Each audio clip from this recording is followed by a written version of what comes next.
You're listening to Dakota Spotlight. My name is James Wolner.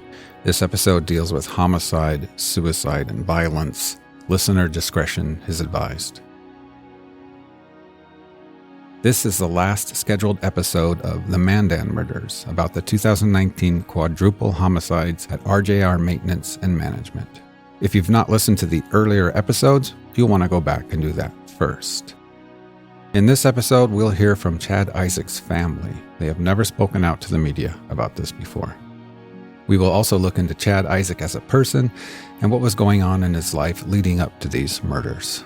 We'll hear again from BCI agent Joe Aarons and others as we attempt to nail down what Chad Isaak's motive may have been. I don't think any community could ever imagine something like this happening in their backyard. Robert Faulkner, age 52. Adam Fuhr, age 42. Lois Cobb, age 45. And William Cobb, age 50. Got there and I physically couldn't get myself out of the car. And I called my mom and I told her that I gave my daughter her middle name. It was just such a proud moment. I could hear it in her voice. And he would just be making breakfast. I just remember that was almost every Sunday. So he called me and said, "Where are you?" "I'm at Grandma's house." Look out the window, Adam's here. And then it's and then it was time to pick on his sister. And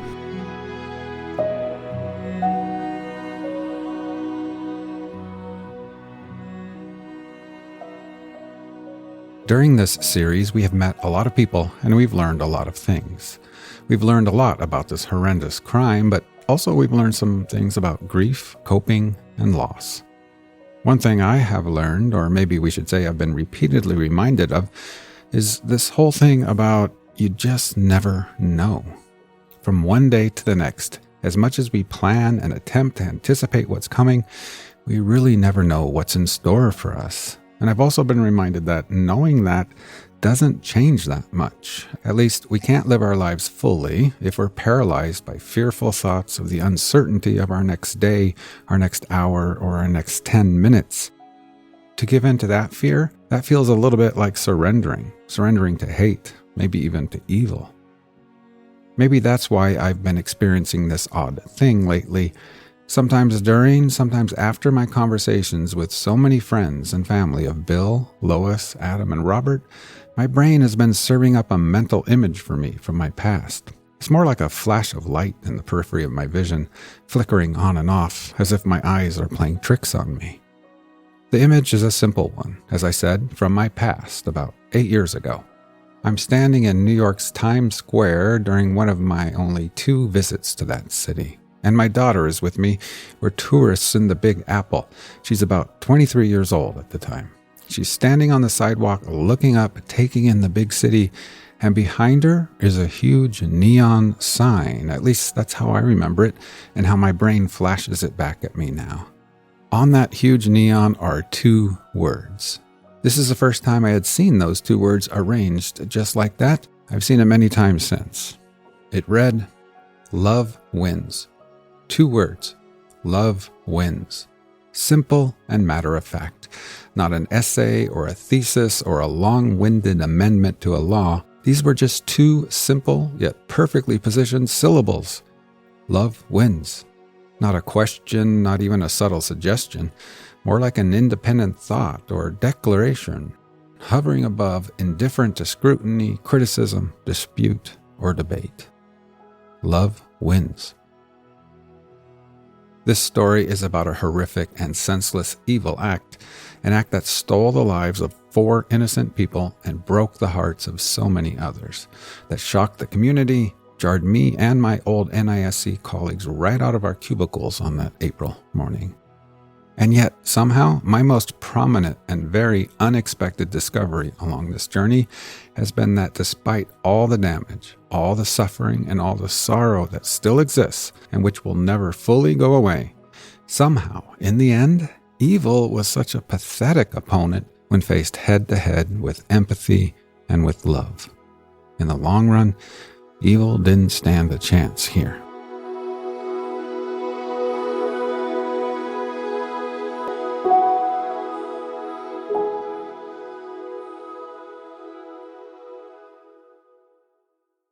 Weeks ago, when I set out on this season, I knew the big question, the big thing we all wonder about is this. Why did he do it? Why did Chad Isaak kill Bill, Lois, Adam, and Robert?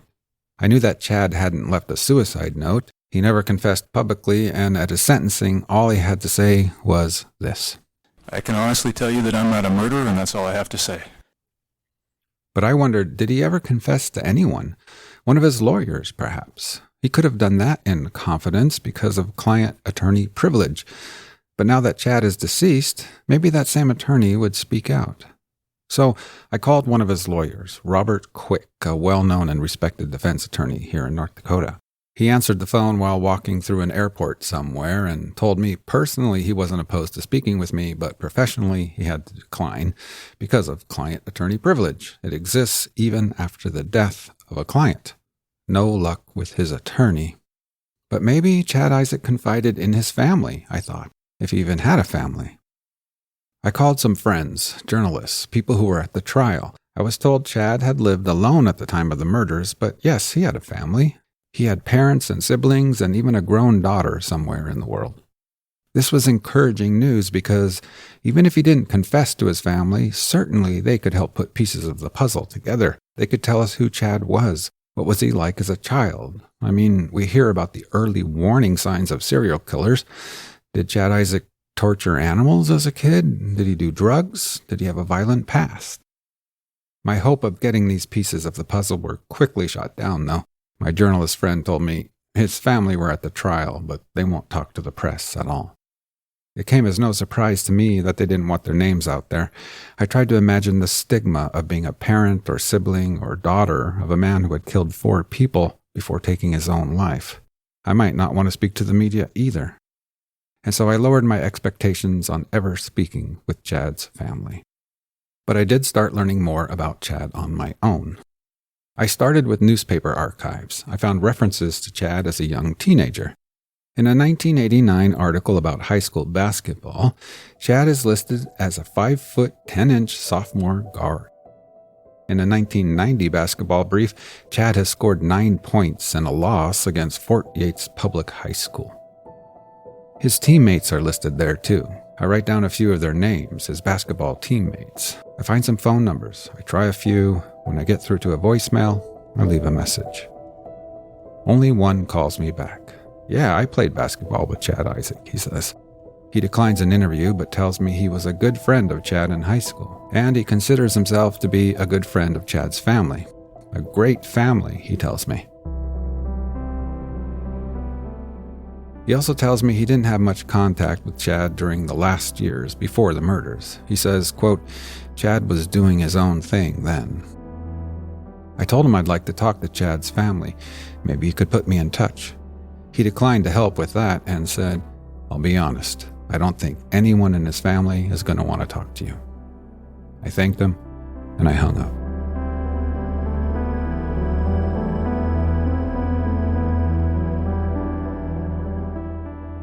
I kept sifting through old archives and suddenly I was staring at a photo of Chad Isaak, aged 12. It was in the archives of the Bismarck Tribune, an article dated December 3rd, 1986. The headline of the article read, Love Keeps Them Going, and in the photograph there are 5 people, including Chad. From left to right, we see the young Chad Isaak, aged 12. He's sitting on his knees, smiling into the camera. To his left is his 2-year-old sister, Bree. I would later learn that Bree is his half-sister. Left of Bree is their mother, Candy, smiling. In her lap is Chad's half-sister, 9-month-old Lacey. Finally, to the left of his mother is Chad's full sister, 10-year-old Alicia. From that article, I learned the following. In 1986, the family lived in Pick City, North Dakota, a very small town some 60 miles northwest of Bismarck. The article is about Chad's 9-month-old half-sister, Lacey, who was born with Down's syndrome. The article educates the reader about Down syndrome, as well as an interview with Chad's mother and stepfather. The couple share their story about their dedication to making sure they do everything for Lacey. In regards to the many challenges of raising a child with Down syndrome, Chad's mother, Candy, is quoted as saying, quote, None of those problems are problems we can't handle with God's help. I keep digging through the archives and I learned that Chad graduated from high school in 1992. 6 months later, he's completed basic training in the Navy. 2 years later, he's stationed in Hawaii and he gets married there. His wife is from the island. 5 years later, in February of 2000, they divorce.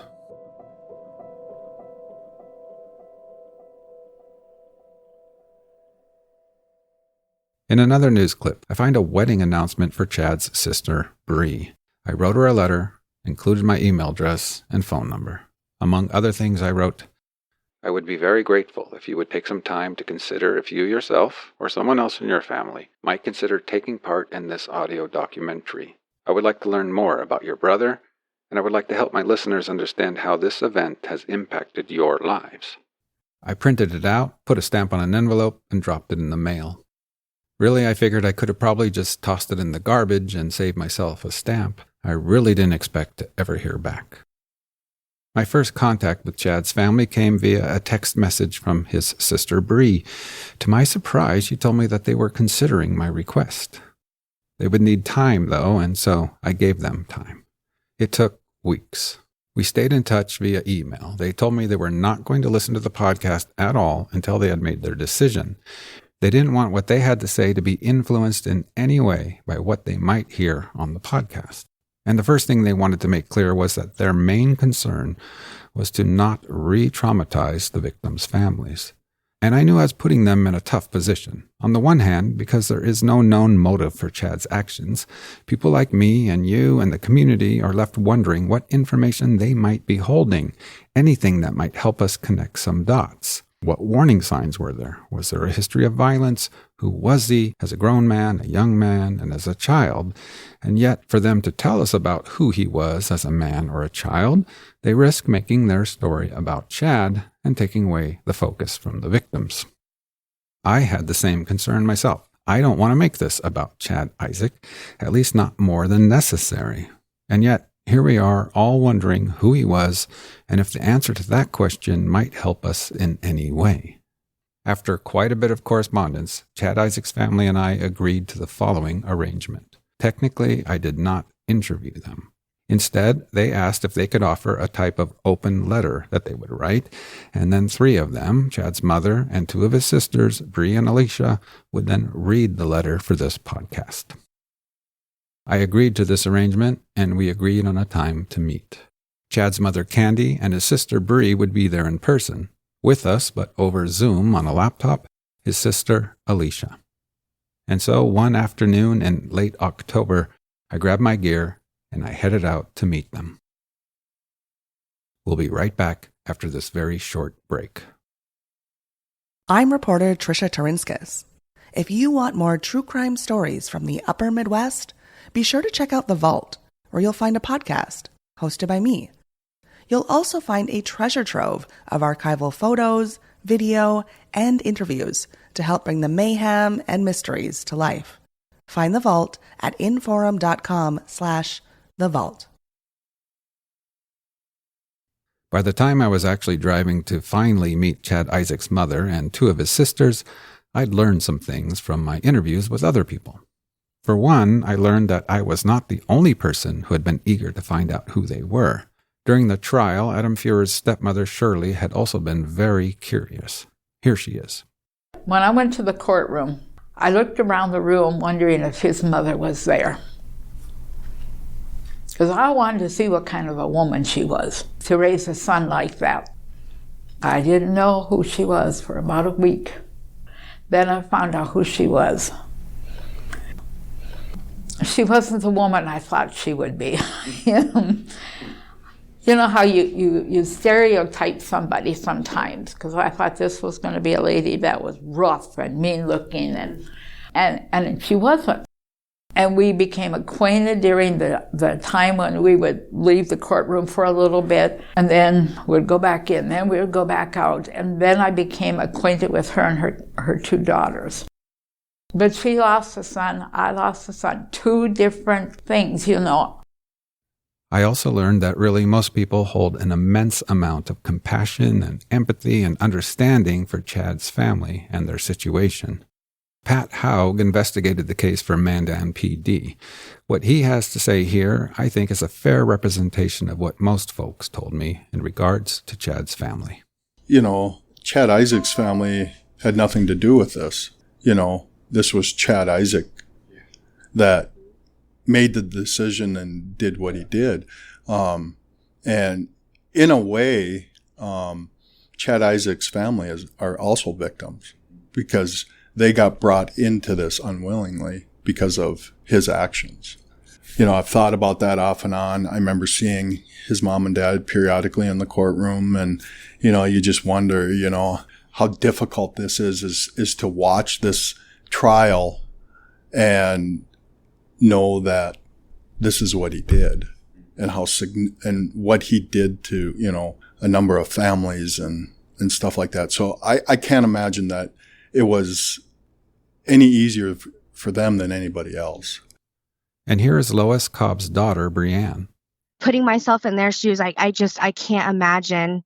I don't know if they lived around the area. I'm assuming they did, but I couldn't imagine going in public, if they even could go in public without getting dirty look. And just because they are the parents of him, I couldn't imagine that weight on their shoulders. The following is the letter Chad Isaak's family would like to present, narrated by his mother and sisters. This is Chad Isaak's mother, Candy. We just wanted to start out by thanking everyone who reached out to us during this extremely difficult time. We realized that knowing what to do or say was difficult, but we so appreciate those who did reach out, even if it was just a text, card, or message that you were thinking about or praying for us. The beautiful prayer quilt, those wonderful hugs, the love, kind words, and all those prayers really did help us get through each day. The extended family that jumped in to help with the business side of things were absolutely an amazing blessing. We thank you all so much. You deeply touched our hearts. And this is Chad Isaak's sister, Alicia. When we were first contacted by James about the possibility of being interviewed for this podcast, we really weren't sure if it was something we wanted to do. However, after a lot of discussion and prayer, we decided that if there is anything we can do to be a part of the healing process for the victims' families and the community, we want to be involved. Prior to this, we have not been willing to speak out regarding this tragic incident. However, we realize that there are still questions left unanswered and just natural curiosity. Our most important concern is that we do not do anything that would cause more pain to first and foremost the families of Robert, Adam, Lois, and Bill, but also our own. The victims' families have such a sweet place in our hearts, and we are so appreciative of the grace, compassion, and even friendship that we have received from them. We in no way want to take away from the victims or their families by sharing about Chad and our journey. We also realize that by having a small glimpse into who Chad was just might bring a little bit of closure. Chad's mother, Candy, again. Growing up and his early adult years, Chad was very soft and tender. He was a big brother, and he took his role very seriously by always looking out for his younger siblings. Some sweet memories of Chad include when he was 12, I was pregnant with his little sister. I was dropping Chad off at his grandparents' house so I could head to the hospital. As I was walking out the door, he shouted, "Mom, wait!"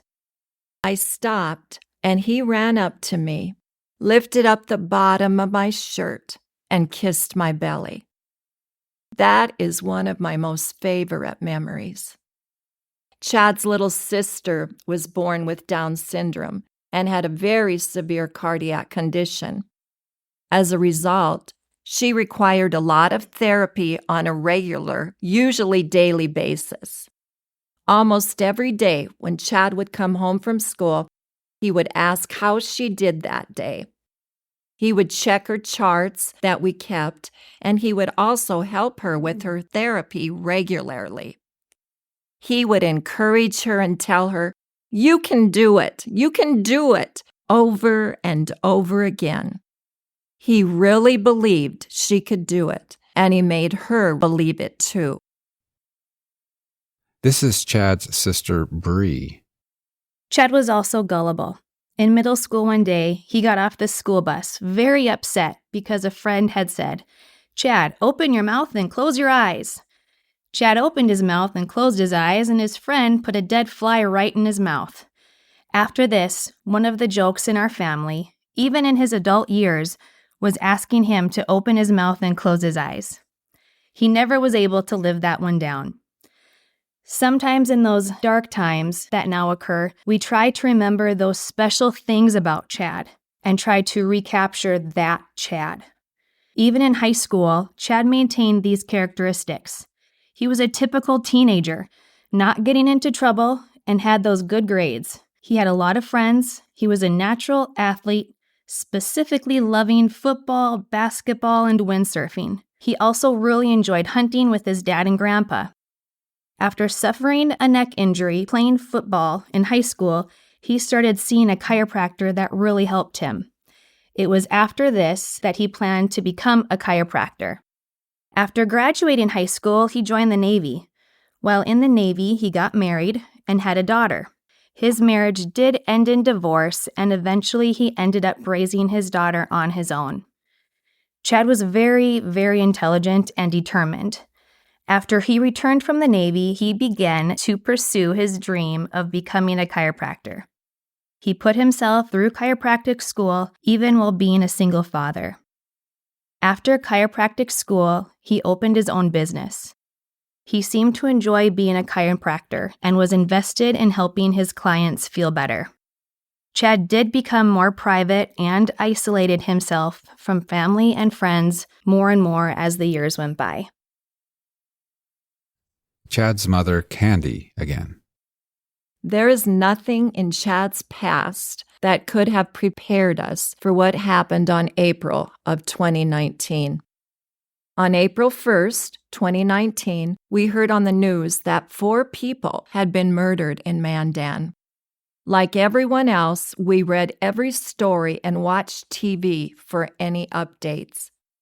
We felt safe here and thought things like this just did not happen in our community.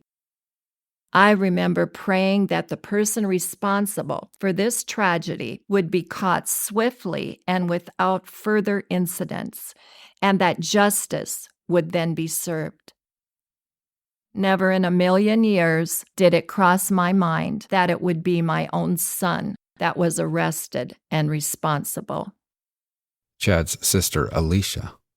Nothing could have prepared us to hearing that Chad was arrested. We can't really even explain the feelings of this.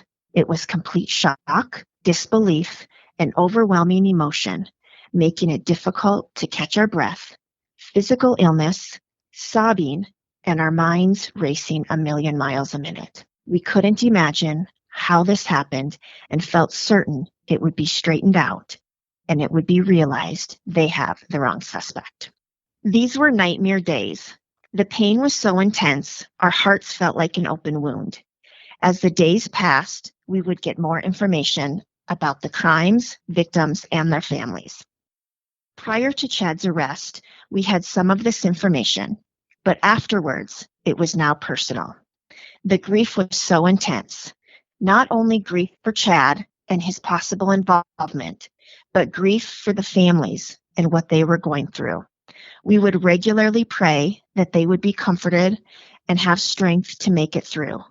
Their names and faces became such a deep part of us, and the thought that our loved one could have been the cause of so much pain was absolutely agonizing. Sometimes we would cry until there were no tears left. Some days we didn't think we had the strength to make it through the day. In those times, as we cried out to our Heavenly Father, with all of our doubts and fears, He was true to His promise. When we are weak, He is strong.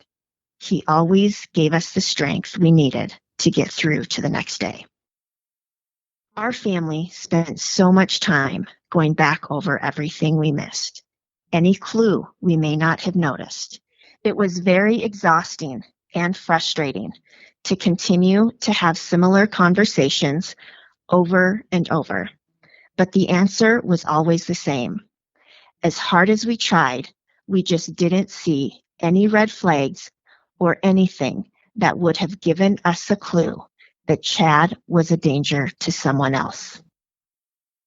Chad's mother, Candy. After Chad's arrest, I really began to notice all the RJR trucks and yard signs. Whenever I would see these, I would be hit again and again with such painful memories and sorrow over what Chad was accused of doing. At times, it was very difficult to even drive around town.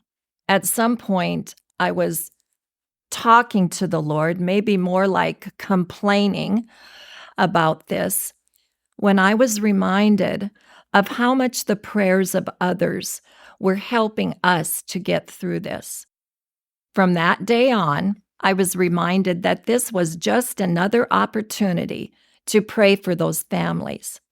After that, anytime our family saw the RJR signs or trucks, we would pray for blessings, healing, and strength over those family members.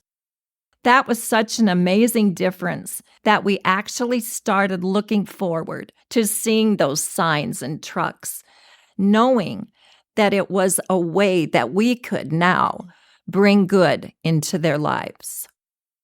Chad's sister, Bree.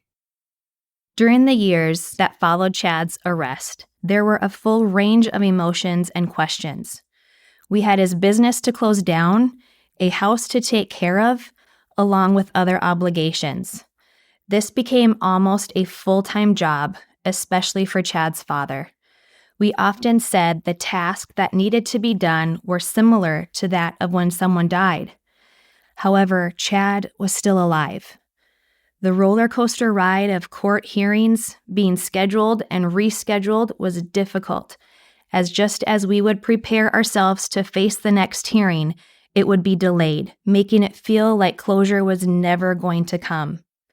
We made the decision as a family to attend Chad's trial, even though we knew it would be almost unbearable at times. It was very important for us to hear everything firsthand. We would have to live with this verdict for the rest of our lives. We also wanted Chad to know that he had a family that was there for him and loved him no matter what. We all had mixed feelings about the trial. On one hand, we still held out hope that some new evidence would come out that would somehow clear Chad's name. On the other hand, there was apprehension and dread, partly because we wondered how the families would respond to us. We hoped they would sense the compassion and empathy we had for them. As we prepared for the trial, we prayed for justice, no matter what that looked like, that we would see God's hand and walk each day in His strength, and that somehow this trial would be the beginning of healing for all of us. Of course, the first few days were awkward, but then we all began to exchange smiles and greetings in the hallway. Later on, there were words of encouragement and even hugs. We will be forever grateful to the families for their kindness and love that they showed us all. It was the start of a healing deep within us. There were several very special interactions that occurred during those 3 weeks. Candy. We became especially close to Adam Fuhrer's stepmom, Shirley. She always had a kind word and a smile for us, and she let us know she was also praying for us. This has led to a continual friendship with Shirley and myself. This is a connection from one mama's heart to another mama's heart. We are both experiencing incredible pain concerning our sons. Our strongest bond is that we are both praying and believing for healing for our families and ourselves. This friendship continues as I believe we're a source of strength for each other. We encourage each other and pray together. At the sentencing, hearing the victim's statements was horrendous, but they had articulated their thoughts and experiences so well, and we realized that those things needed to be said, that being able to get those feelings out, as hard as that must have been for them and for us to hear, was so important. Sometimes the process of healing really hurts.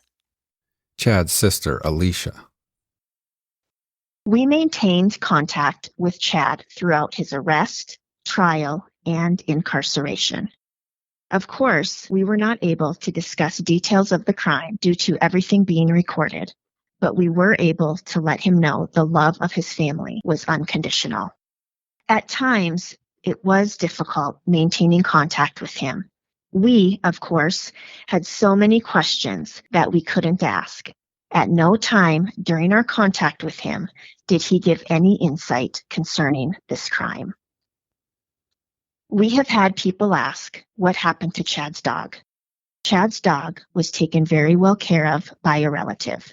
He passed away from old age a couple years after Chad's arrest. Candy. On July 31st, 2022, Chad took his life in prison.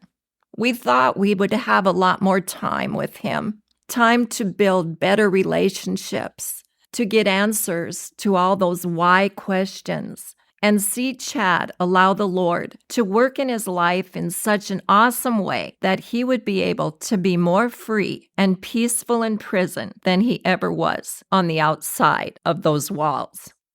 God does not always answer our prayers in the way that we want, but he does always keep his promises. As we look back through all of this, we can see God's fingerprints over all of our journey.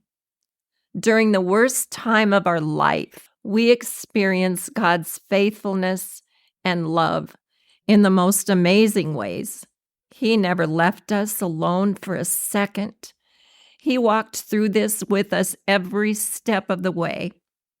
When we were so overwhelmed and didn't know what to do, he gave us direction and his peace. There is so much we still don't know and probably never will. But we are working on being able to leave those answers in God's hands. Alicia. One of the things James asked me is what advice I would give someone else who is going through what we have gone through. My response to him was for them to call us and let us walk this journey with them. I wanted so badly to find support and realized there really isn't support or resources for the perpetrator's family when tragedies like this happen. Our prayer is that changes in the future. And if we can provide the support that we wish we had to someone else, we would be honored. This concludes the open letter from Chad Isaak's family. If you are in need of the type of support that they are offering, contact me and I will put you in touch with them. Here is Shirley again, Adam's stepmother, talking about her bond with Chad Isaak's mother, Candy. She kind of knows what I'm going through, but she don't know because hers was taken different than mine. But she's been kind to me. And I've been kind to her, you know. After the hearing was over with and he was found guilty, I didn't know if I could face her right away. But I've seen her and she was there. And she was waiting for us all to leave so I could give her a hug. But yeah, she's been my friend through this. We'll be right back after this very short break.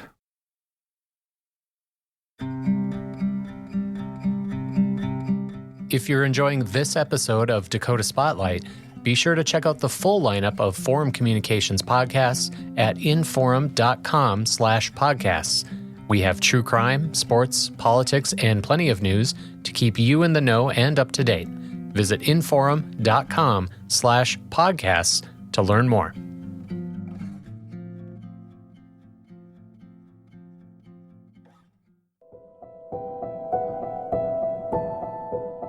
Welcome back to the Mandan Murders. Chad's family told us that he isolated himself in later years. His high school friend and basketball teammate indicated the same type of thing for me. And I can tell you from experience, it's not like you can just drive up to Washburn, North Dakota today and find people who were pals with the man. I did find another person who had some interactions with Chad Isaak, though. Well, I'm Sergeant Cody Meadows. I'm with the McLean County Sheriff's Office.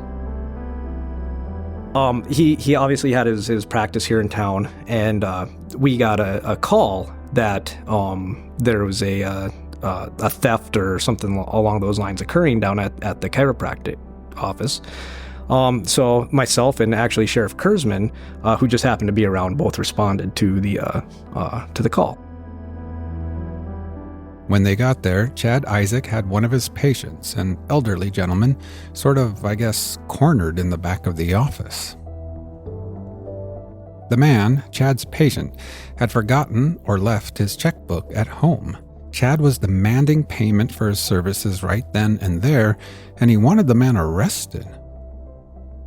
I don't want to say like he was holding them prisoner or anything like that, but he wouldn't let the guy leave, and was getting in his way and you know, yelling at him, and the guy was pleading with him like, hey, just let me go. I can go back to my house, get you know, the payment, and you know, we can be done with this. I mean, he was very, very adamant that we arrest him and that he pay him right now, because that's part of the policy is you pay right now. And so obviously let the man go to his house, get the payment. He came back down with the payment, paid Chad, and then it was done and over. Chad told both of us that he would be making a complaint about us not doing our jobs to the sheriff. You know, he said he was going to file a complaint about how we handled the situation. He wanted the man arrested because he provided services for him and he didn't have payment immediately. He wasn't stealing from him. He had just forgot his stuff at the house, and literally within 10 minutes we had payment and it was done and over.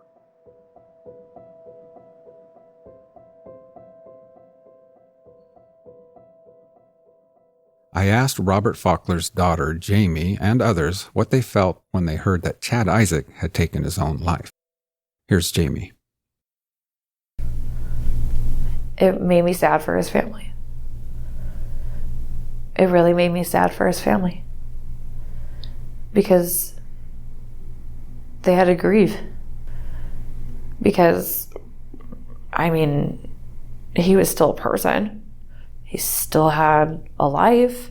He still had family. And I honestly felt bad for his family.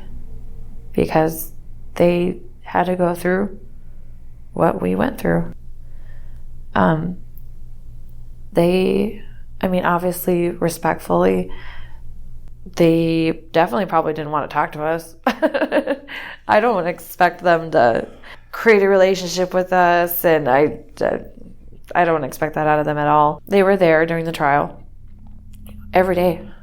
They were there to support him. And that's family. That's what family does. And at the end of everything, they gave me a hug and apologized. And I told them that they don't need to apologize to me. They didn't do anything wrong. So I feel bad that they have to grieve. And here is Gabrielle Goder, who prosecuted the case, talking about Chad's suicide. In my mind, it's one more way for him to strike at these people, for the victims, because they're left always wondering now, right? Always wondering why, as long as he lived, they could have hope that he would someday actually talk about it. And they're left with nothing now. So in my mind, that's really kind of just a screw you. Ben Pace, longtime employee at RJR, again on Chad Isaak's suicide. It was almost a sense of relief at the very first thought that I don't have to live on the same earth as a monster. But then in that exact same moment, I almost just felt angry that he now gets to get out of it. I have to live with my grief every day. My friends have to suffer and feel the weight of this person's actions for the rest of our lives. And he gets to get out of it. And Bill Cobb's daughter, Amy. Just everything that revolves around Chad Isaak is really hard for me, because I'm not an angry person, and I don't hold grudges for anyone. I just feel like life is too short, even before this, to do that. So I feel like that's kind of been a hard thing for me, because I'm not an angry person, but I do feel like I do have hate in my heart that there are people so cruel. But on the other side of things, I'm also, I don't know, I feel like I'm a pretty empathetic person. That's why I'm obviously going to school for nursing. So I do feel like, I mean, he was obviously just a very ill man. Like he obviously had something wrong with him, whether it just be that's the way his brain worked. I don't know. I've tried to talk myself through it numerous times, but obviously I'm never going to know. But as far as my feelings towards him,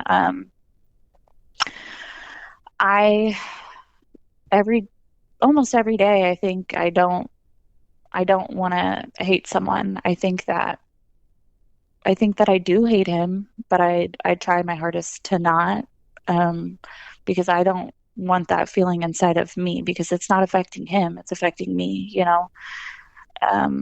But I think that those feelings are honestly always just going to be there.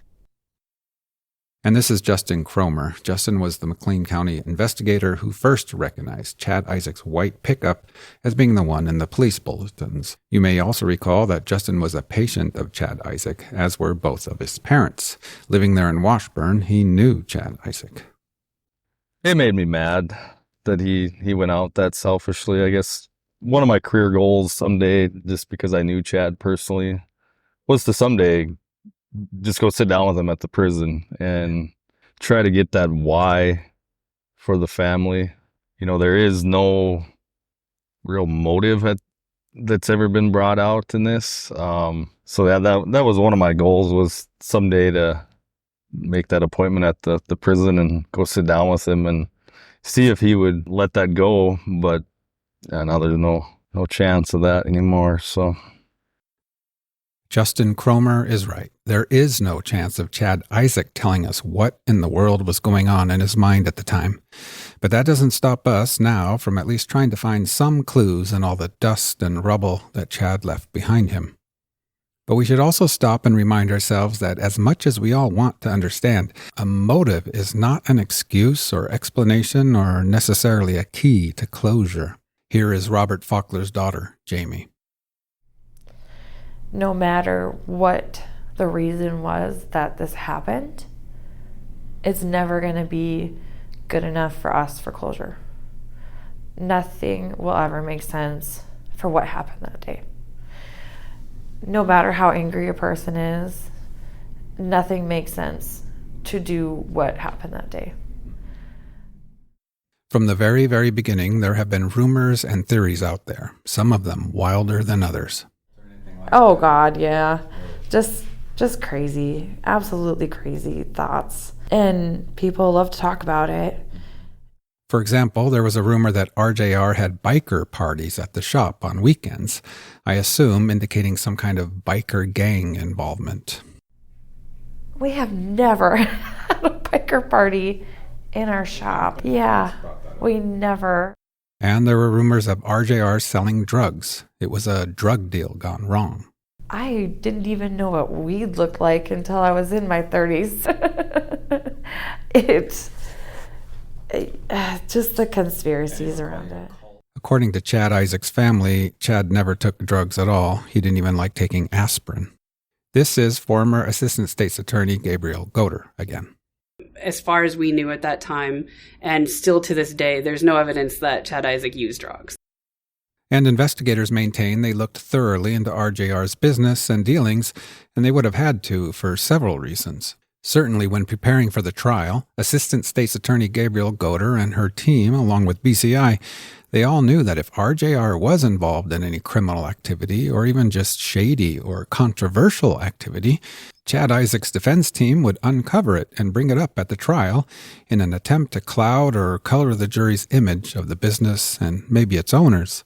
The prosecution needed to be prepared and needed to look into everything that might come up. Attorney Gabriel Goder again. These were just people, ordinary people that were going to work that day. They weren't engaged in, any type of illegal activity. They weren't engaged in, it wasn't a domestic situation. They just went to work. They got up, went to work, and they were dead, shortly after entering the building. Honestly, I would say the amount of conspiracies that people came up with during it all really did not help us. In fact, I don't want to downplay this at all. You may have heard me play the following clip as part of a medley or teaser in this podcast. This is Jamie speaking again. Yeah, I this whole process has 100% make me question humanity. Jamie made this comment to me not specifically about Chad Isaak or what Chad Isaak did, although I'm sure that what he did contributed to her thoughts on humanity. No, Jamie is talking about the cruel comments she says RJR received on social media and elsewhere after the murders. Here's Ben Pace, longtime employee. People who said that we deserved it, and that still happens to this day. If somebody's unhappy with a policy or procedure, we get the phone call that ends with, well, they deserved it. No wonder that happened to you guys. I'm going to skip over those most extraordinary theories, those with no support or evidence to back them up. Nor will I spend energy considering if Chad Isaak was a robot or an alien from another planet. I'm also going to just state that I have also considered and researched and dismissed some other theories I've come across, including one that claimed that Lois Cobb knew Chad Isaak, another that claimed that Jackie Faulkner knew Chad Isaak, and many others. If anyone can offer some actual proof of that, anything other than a rumor, I'd be happy to hear about it. But until then, I've come to the same conclusion as others, that it's all baseless. Again, if I'm wrong and you can provide some supportive information, please contact me. Instead, let's talk about the one theme in this story, the one word that comes up more than any others. In fact, the first words that came out of Chad Isaak's mouth when he was detained. Here is Joe Aarons talking again about his first interaction with Chad Isaak. All he asks me about is his dog. He didn't even ask me what this was about, but asked me about his dog. Said he wanted the dog to go to the neighbors, so I passed that information on. Chad Isaak may not have had many friends, but he did have what some call man's best friend, his black lab. It was common to see Chad walking around Washburn with his dog. In fact, Sergeant Cody Meadows of the McLean County Sheriff's Office had an encounter with Chad and his dog, too. Here he is again. The first time that I ever really met Chad, I was actually doing some foot patrol down in the Riverside Park here in Washburn. And as I was walking along, this dog came running up to me. Well, I seen the dog, and I'm a dog lover. I was a canine handler for several years, and so I, instinctively started petting the dog. And I didn't see anybody else around because kind of down there, there's the landscape. There's some really hilly areas where it goes down towards the river, And he was back kind of behind the hill, and I couldn't see him at all. So I just seen this random dog kind of run up to me, and I started petting it and, whatever. He came out from behind the hill and started yelling at me to not shoot his dog and not to kill his dog. It was kind of weird. Like, it's just not something, it was out of the ordinary. I thought it was weird then, but it wasn't, obviously anything that, and everything. It was just one of those things that after the fact, it clicked back in my head again. I was like, oh, that was an odd interaction I had with him. To say that Chad Isaak was concerned for his dog seems like an understatement. When apprehended by a swarm of cops, he's only got his dog on his mind. When he sees a cop petting his dog, his first thought is that the officer might shoot it. And consider this too. Less than a year before the murders, RJR had taken over management of the trailer park where Chad lived. And it's safe to say that a fair amount of focus had been placed on dogs lately.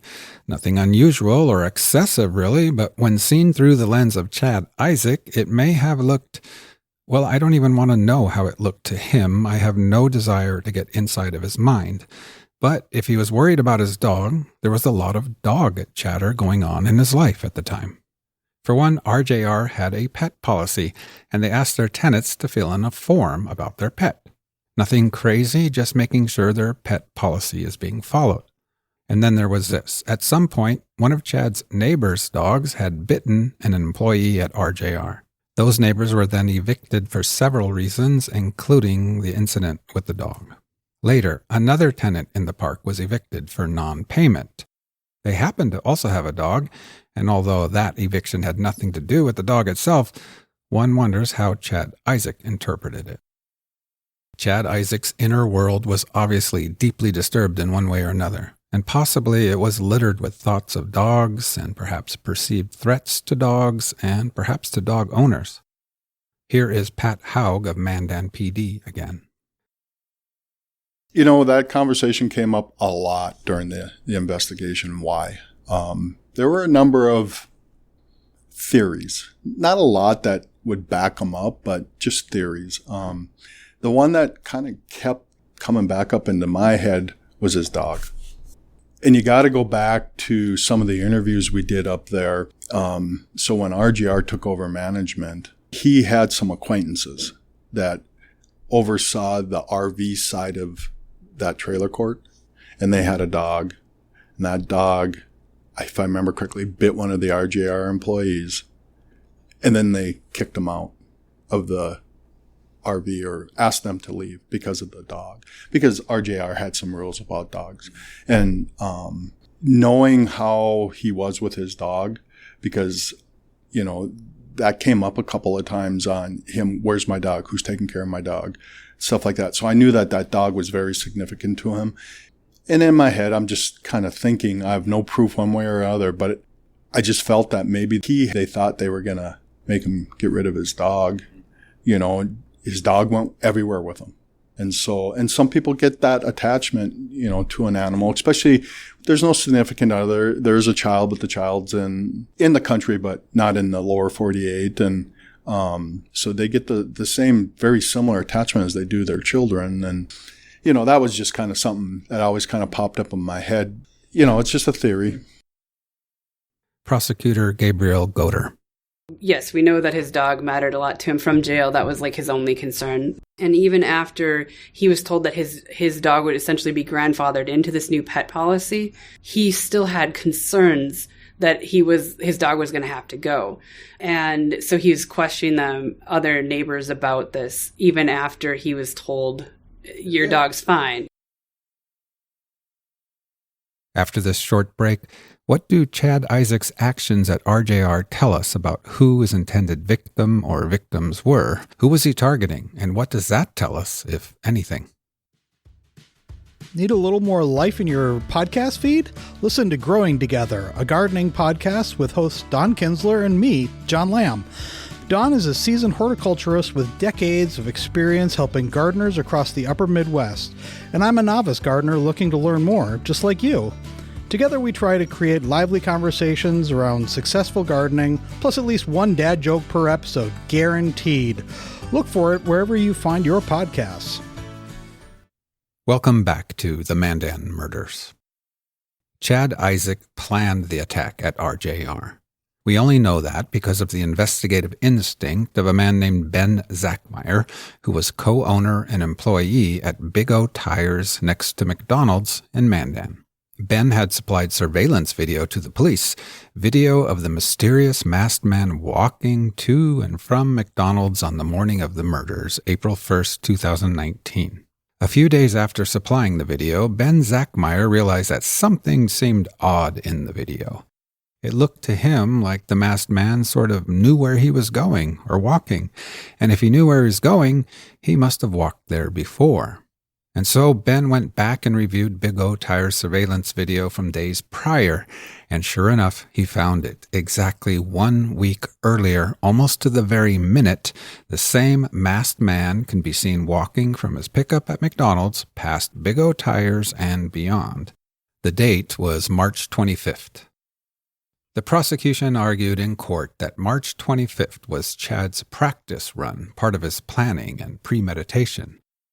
But investigators had also considered that Chad may have intended to carry out the murders on the 25th and then decided against it for some reason.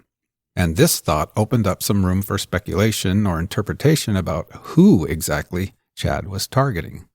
It is assumed that on both March 25th and April 1st, Chad hid in some trees between the RJR parking lot and a nearby golf course. Here is Special Agent Joe Ahrens of BCI.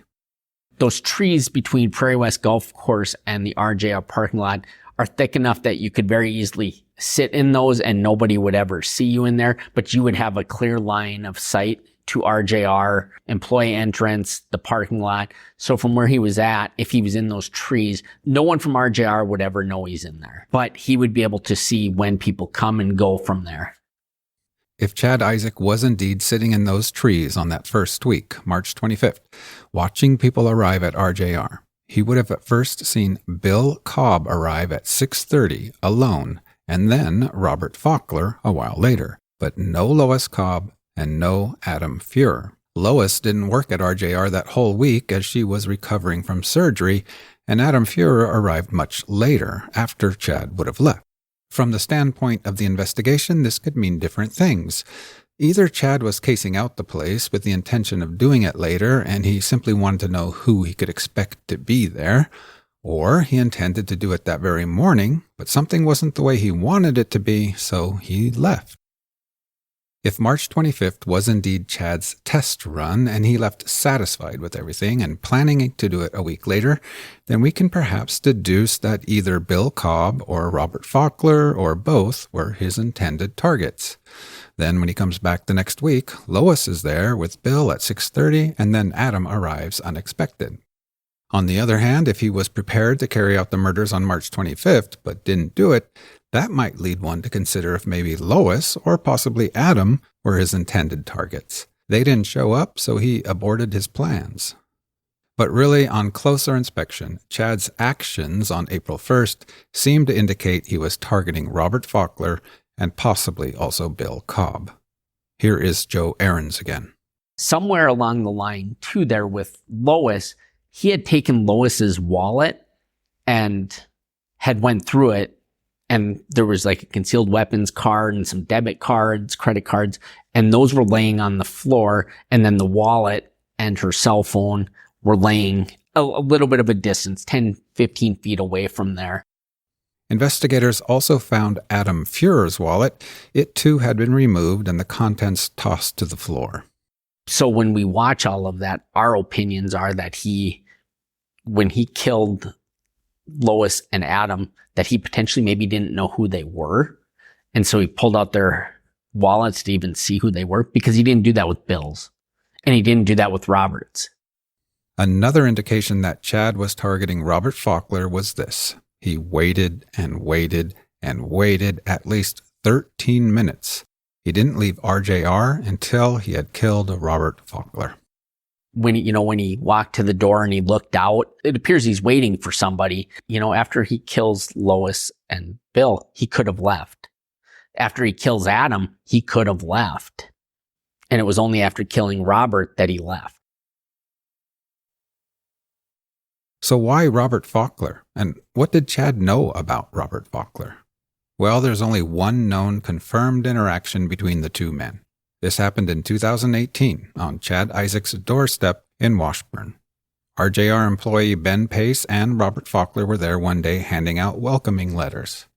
RJR was taking on management and maintenance of the park, and so they were there introducing themselves and RJR to the tenants, as well as inviting them to a meet and greet, and just in general answering any questions or concerns that any tenants had. Here is Ben Pace. I knocked on his door, and he had said that he does the snow removal in that cul-de-sac with his personal blade. I said, I would love for you to meet Robert because he's the owner of the company. He deals with all the maintenance stuff. And, I'm sure if you wanted to continue doing that, we could work something out. Robert came up, we stood on his steps and spoke to him, and Robert had offered him, I'd be able to compensate you. I don't want you to put wear and tear on your belongings for free. I don't work for free, and you shouldn't be working for free. Then Robert or Ben Pace, one of the two, handed Chad Isaak an RJR business card with Robert's name on it. Investigators would find that business card in Chad's wallet on the day he was arrested. There are no known occurrences of follow-up conversations about snow removal between Chad Isaak and RJR. Chad did call RJR one time to discuss the pet policy. Chad Isaak was not a problem customer for RJR. When Chad was arrested and Mandan PD announced his name, the folks at RJR had no clue who it was. He wasn't even on their radar. His name didn't ring a bell.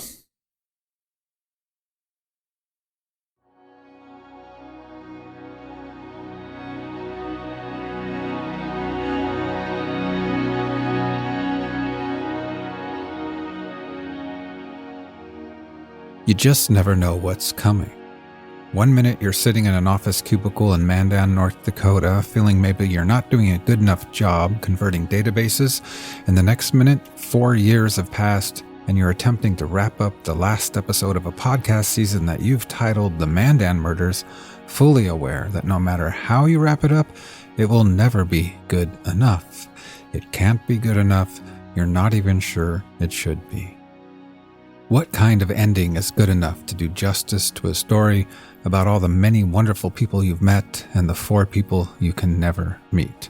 The good things they stood for or the bad things that happened to them? What kind of bow should the story be tied up with?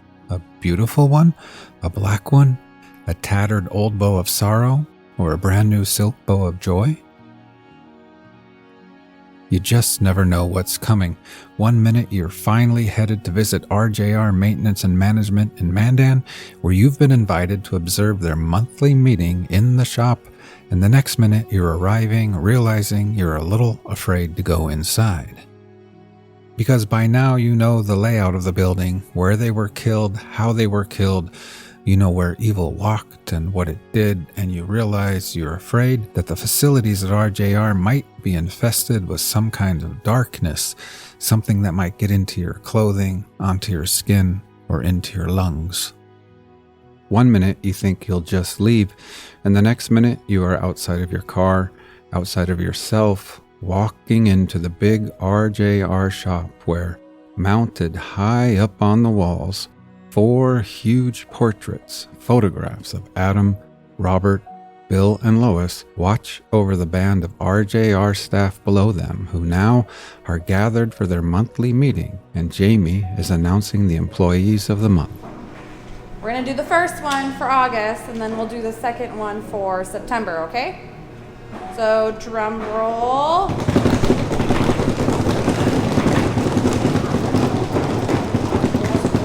Okay. Tyler Bachheim.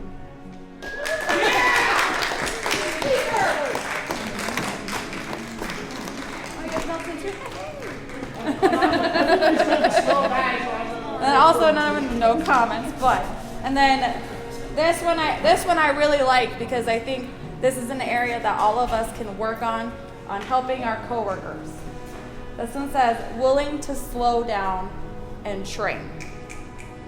So Congratulations. Okay, so you guys know what you have to do. You have 30 days to use your paid day off. I did not see what was coming. At RJR in 2023, there was no darkness. I laughed and smiled, and honestly, I didn't want to leave the place. I found no evil, no fear, no residue at all from Chad Isaak. And then, after the meeting, the huge doors were raised and RJR's maintenance staff were deployed out into the world again. Today, just like yesterday, just like they'll be doing tomorrow. Mind me asking where you're headed this morning? We are heading to 201 First Ave to go remove carpet. Carpet? Okay. You kind of stick to the same kind of tasks, or you just do everything? We do everything. We mow, we remove carpet, and then we do the heavy hauling. Awesome. You guys have a great day. Thank you. We clean. That sounds awesome. Here 2 months now? Yeah? It's good. I've been here for 4 years, almost. So like when people move out and before people move into new... Yep, we clean them. And me? Maybe I've got a brand new game, a new outlook. Maybe the uncertainty of tomorrow is not something to be feared, but something to be cherished and welcomed. After all, more often than not, evil is a cowardly no-show. Most surprises around the corner are nice surprises. It's how we meet new people. It's how we find new friends and run into old ones. Occasionally, it's the way we fall in love. And in the end, always, love wins.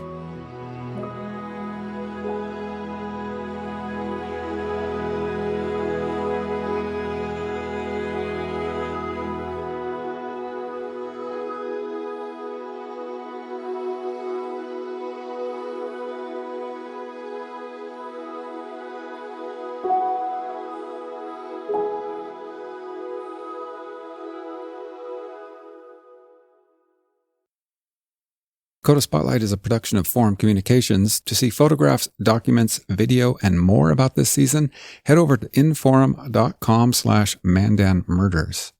Want to support the show? We are entirely funded by subscribers of Forum Communications Company.